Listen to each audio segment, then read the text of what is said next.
आज बात करते हैं हमारे स्मार्टफोन की एक बहुत ही अजीब पहेली के बारे में। एक ऐसा फीचर जो लगता तो है कि होना ही चाहिए पर है नहीं।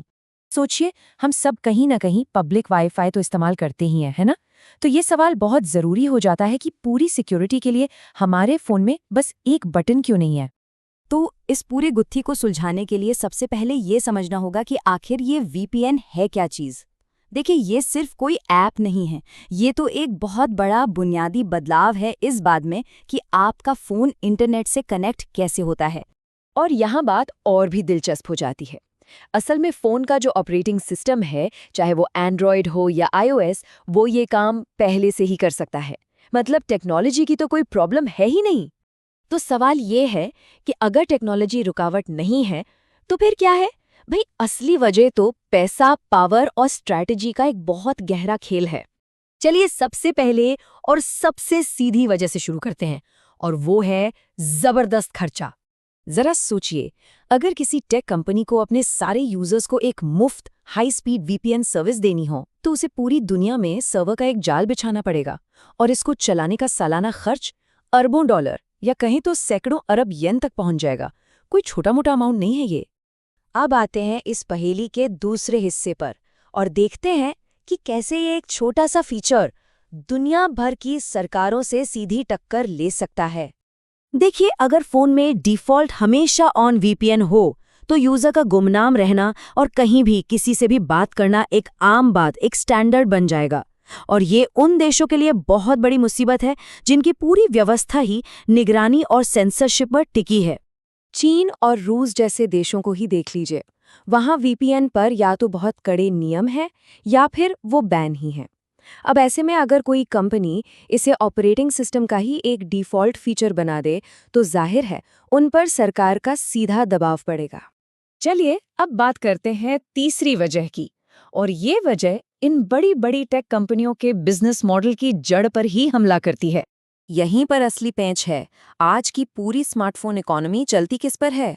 लोकेशन और यूजर डेटा पर। और वीपीएन का काम क्या है? ठीक इन्हीं चीजों को छुपाना। तो ये तो सीधा सीधा हितों का टकराव हो गया ना। और अब चौथी और आखिरी वजह, ये है जिम्मेदारी का सवाल। मतलब अगर कुछ गड़बड़ हो गई, तो इल्जाम किस पर आएगा? सोचिए, अगर वीपीएन फ़ोन का एक स्टैंडर्ड फीचर होता, तो हर छोटी बड़ी शिकायत, जैसे अरे मेरा फ़ोन स्लो हो गया या मेरी बैंकिंग ऐप नहीं चल रही, इन सब के लिए सीधा फ़ोन बनाने वाली कंपनी ही जिम्मेदार होती। ये उनके कस्टमर सपोर्ट के लिए तो एक कभी न खत्म होने वाला सिरदर्द बन जाता। तो पॉइंट ये है कि अभी कंपनियों के पास एक तरह का सेफ्टी वॉल्व है। वो आसानी से कह देती हैं कि भाई वीपीएन तो थर्ड पार्टी ऐप है, अपने रिस्क पे इस्तेमाल करो। लेकिन अगर इसे डिफ़ॉल्ट बना दिया, तो ये बचने का रास्ता पूरी तरह बंद हो जाएगा। और ये सब हमें एक बहुत ही हैरान करने वाले नतीजे पर पहुंचाता है। ये बटन इसलिए गायब नहीं है कि टेक्नोलॉजी में कोई कमी है, बल्कि इसलिए क्योंकि ये फीचर आज के सिस्टम के लिए कुछ ज्यादा ही सही और पावरफुल है, इतना कि पूरा सिस्टम ही हिल सकता है। लेकिन रुकिए, कहानी अभी खत्म नहीं हुई है। प्राइवेसी वाले फीचर्स आ तो रहे हैं, पर बहुत ही चुपचाप और एक अलग ही रणनीति के साथ। तो एक बड़ा सा वीपीएन बटन देने के बजाय कंपनियां क्या कर रही हैं?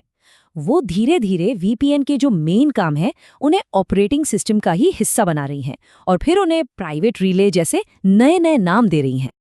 ये एक बहुत सोची समझी चाल है। मकसद वही है, प्राइवेसी देना, लेकिन वीपीएन जैसा विवादास्पद नाम इस्तेमाल किए बिना, ताकि सरकारों से और अपने बिजनेस मॉडल से सीधी टक्कर भी न हो। तो इस पूरी कहानी का असली मतलब क्या है? हमें इससे क्या समझना चाहिए? इस बात को समझना कि ये बटन क्यों नहीं है, सिर्फ एक टेक की बात नहीं है। ये हमारी प्राइवेसी, कंपनियों के मुनाफे और सरकार के कंट्रोल के बीच जो एक खींचतान चल रही है, उसे साफ साफ दिखाता है। और आखिर में ये एक बड़ा सवाल छोड़ जाता है कि अगर एक इतना सिंपल सा बटन इन बड़ी बड़ी ताकतों के खेल में फंसा है, तो फिर हमारी डिजिटल दुनिया में और कौन कौन सी चीज़ें हैं जिन्हें इसी तरह कंट्रोल किया जा रहा है।